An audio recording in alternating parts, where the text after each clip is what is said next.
pourquoi elle ne s'éteint pas, cette colère ? Écoutez, on a un certain nombre de sujets qui ont été levés par les agriculteurs. Alors il y a des sujets qui peuvent être résolus dans le court terme, d'autres plutôt dans le moyen terme et dans le long terme. Reconnaissons que nous sommes dans une crise d'ampleur assez historique dans le monde agricole, qui est la sédimentation, parfois de dizaines d'années d'attentes non satisfaites. Il y a besoin de crédibiliser la parole publique, c'est ce qu'on a fait au travers des 62 mesures annoncées par le Premier ministre sous l'impulsion aussi du Président de la République.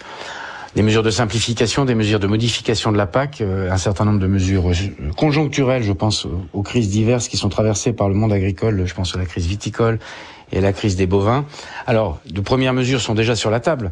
D'autres vont nécessiter de modifier la loi. On présentera dans la semaine le projet de loi d'orientation en agriculture qui va permettre aussi de modifier, de permettre la simplification et de faire en sorte qu'on puisse installer des jeunes. Alors, j'entends absolument l'impatience, mais en même temps, on a fait en un mois et demi ce qui n'avait pas été fait depuis 10 ou 15 ans. Alors, ça crée de l'impatience, il y a des attentes encore qui doivent être satisfaites. Et puis, on est dans une trame de fond européenne qui est une trame de crise du modèle agricole d'une certaine façon, une trame de crise du sens de ce qu'on attend des agriculteurs. Mais justement, ce sont ces aides de la PAC qui interpellent les agriculteurs. Ça devait arriver aux alentours du 15 mars. Pourquoi est-ce que ça traîne, Marc Fesneau ? Non, mais ça ne traîne pas, pardon madame de vous le dire. L'engagement qui a été payé par le Premier ministre, c'est de payer les aides qui auraient dû être payées un peu plus tôt et qui sont produits d'une avance généralement au 16 octobre. Celles-là ont quasiment toutes été soldées. Il reste quelques dizaines de dossiers. En revanche, il y a un certain nombre d'aides de la PAC qui, tous les ans, sont payées entre mars et mai ou début juin. Ces aides-là seront dans la temporalité. On essaie d'accélérer les choses encore, mais ce qu'on avait pris comme engagement, c'était sur les aides qui devaient être soldées rapidement. Celles-là sont soldées rapidement. On a des aides qui doivent arriver à partir de maintenant. Il y en a déjà une partie qui a déjà été versée sur les mesures agri-environnementales, en particulier sur le bio ou sur le système d'assurance récolte. Mais elles sont exactement dans la temporalité qui est celle tous les ans de la PAC.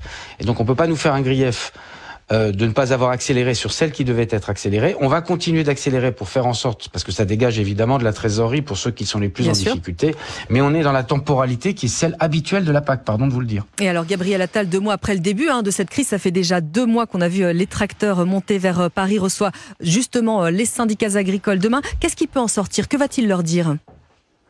L'idée, c'est d'avancer sur un certain nombre de sujets. Je pense au sujet des retraites, je pense au sujet des phytosanitaires, je pense au sujet de l'eau, où il y a besoin de concrétiser encore plus, sans doute, ce que sont les annonces qui ont été les nôtres et de voir quelle est la temporalité dans laquelle ça va se faire. Quand vous dites, par exemple, quand on dit qu'on va simplifier la capacité à produire des réserves d'eau, du stockage d'eau dans une année particulière où nous avons beaucoup d'eau, pour pas dire trop d'eau, il faut modifier la loi et donc il faut qu'on crédibilise le calendrier, mais évidemment c'est un calendrier qui est dépendant du débat parlementaire et heureusement qu'on est dans un pays où on peut avoir un débat parlementaire.